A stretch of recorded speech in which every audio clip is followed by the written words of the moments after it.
পৃথিবীর দুই প্রভাবশালী শক্তিধর নেতা, একজন যুক্তরাষ্ট্রের প্রেসিডেন্ট ডোনাল্ড ট্রাম্প, অন্যজন রাশিয়ার প্রেসিডেন্ট ভ্লাদিমির পুতিন।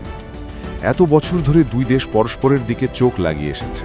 পারমাণবিক অস্ত্র থেকে শুরু করে গোপন গুপ্তচর বৃত্তি, সব কিছুতেই একে অন্যকে এক চুলো ছাড় দেয়নি। হঠাৎ তারা একসাথে বসতে চায়, মিটিং করতে চায়, আর এই ব্যাপারটাই বিশ্বের সব বড় বড় নেতাদের ঘাম ছুটিয়ে দিয়েছে।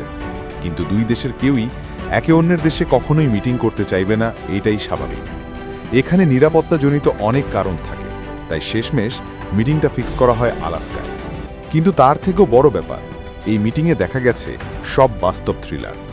পুতিন গাড়ি থেকে নামার পরই দেখা যায় আকাশে উঠছে 4টি F-22 র্যাপ্টর ফাইটার জেট, যাদের বলা হয় আকাশের অদৃশ্য শিকারী।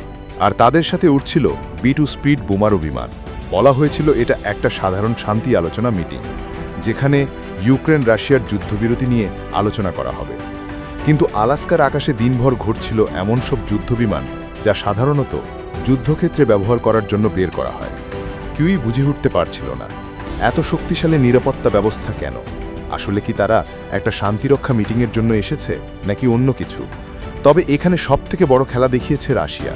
রাশিয়ার প্রেসিডেন্ট আলাস্কাতে যাওয়ার জন্য ব্যবহার করেছে তার ব্যক্তিগত ইলেশন-2 বিমান। এটা কোনো সাধারণ বিমান না। রাশিয়ার প্রেসিডেন্ট যখন সর্বোচ্চ নিরাপত্তায় ভ্রমণ করেন, তখনই কেবল এই বিমান নিয়ে চলাফেরা করেন। এই বিমান এতটাই শক্তিশালী যে এটা যে কোনো মিসাইল অ্যাটাক থামাতে পারে। এমনকি এই বিমানের 3 কিলোমিটারের ভেতর কোনো ড্রোন আসতে পারে না। আর তার থেকেও বড় ব্যাপার, এই বিমানের পাশে 6টা সুখোই Su-57 ফাইটার জেট উঠতে থাকে। এগুলো হলো এমন ফাইটার জেট যেগুলো রাডার ফাঁকে দেওয়ার পাশাপাশি শব্দের চেয়ে 3 গুণ দ্রুত উঠতে পারে। আর তাদের মাথার উপরে উড়েছে Russia stick generation steel fighter jet, যার নাম বাগদা। ধারণা করা হয় এটা আমেরিকার B-2 বোমারু বিমানের থেকেও বেশি ক্ষমতা সম্পন্ন। ভ্লাদিমির পুতিন আলাস্কা পৌঁছানোর আগে বিশেষ প্লেনে পৌঁছে গিয়েছিল তার গাড়িবহর। তার গাড়িবহরে 34টা গাড়ি থাকে এবং FSO-এর 100-এর বেশি আর্মড মিলিটারি ফোর্স থাকে, যাদেরকে বিশ্বের অন্যতম গোপন বাহিনী হিসেবে দেখা হয়।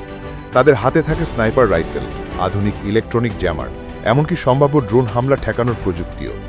শুধুমাত্র এই মিটিংয়ের জন্য আলাস্কায় সকল ধরনের ফ্লাইট রুট বন্ধ করে দেওয়া হয়। আলাস্কার উপর দিয়ে সাধারণ যাত্রীবাহী বিমান কিংবা যে কোনো ধরনের বিমান যাওয়া আসা নিষিদ্ধ করে দেওয়া হয়। ট্রাম্পের নিরাপত্তাও কম করা ছিল না। ডোনাল্ড ট্রাম্প এসেছিলেন তার ব্যক্তিগত বিমান নিয়ে, আর এই বিমানকে পাহারা দিয়ে নিয়ে এসেছে আমেরিকার সবথেকে আধুনিক ফাইটার সেট F-22 র্যাপ্টর। এটা হলো সেই যুদ্ধবিমান যে যুদ্ধবিমানকে জাতিসংঘ বাইরের কোনো দেশের কাছে বিক্রি করতে কিংবা নতুন করে তৈরি করতে নিষেধ করে দিয়েছে। কিন্তু পুরো বিশ্বের মনে একটাই প্রশ্ন, কেন এত কড়া নিরাপত্তা? যদিও বৈঠকে সরাসরি দেখাচ্ছিল শান্তি, আলোচনা এবং ইউক্রেন যুদ্ধের সমাধান খোঁজা, তবু সত্যিটা এত সহজ ছিল না। প্রথমত, পুতিন এবং ট্রাম্পের এই বৈঠক ছিল একেবারেই নজিরবিহীন। যুক্তরাষ্ট্র আর রাশিয়া বহু বছর ধরে একে অপরের সাথে কড়া চোখাচোখি অবস্থা, তাই দুই নেতার মুখোমুখি হওয়া মানেই অনেক কিছু। দ্বিতীয়ত, এই বৈঠকটি ঘটেছিল এমন এক সময় যখন বিশ্বজুড়ে রাজনৈতিক অস্থিরতা চরমে। আমেরিকায় দেখাতে চেয়েছিল তারা এখনও বিশ্বের সবচেয়ে শক্তিশালী দেশ, আবার রাশিয়াও প্রমাণ করতে চেয়েছিল তাদেরও কোনো অংশে কম নেই। বৈঠকটি যতটা জমকালো নিরাপত্তা দিয়ে শুরু হয়েছিল, ততটা ফলপ্রসূ হয়নি।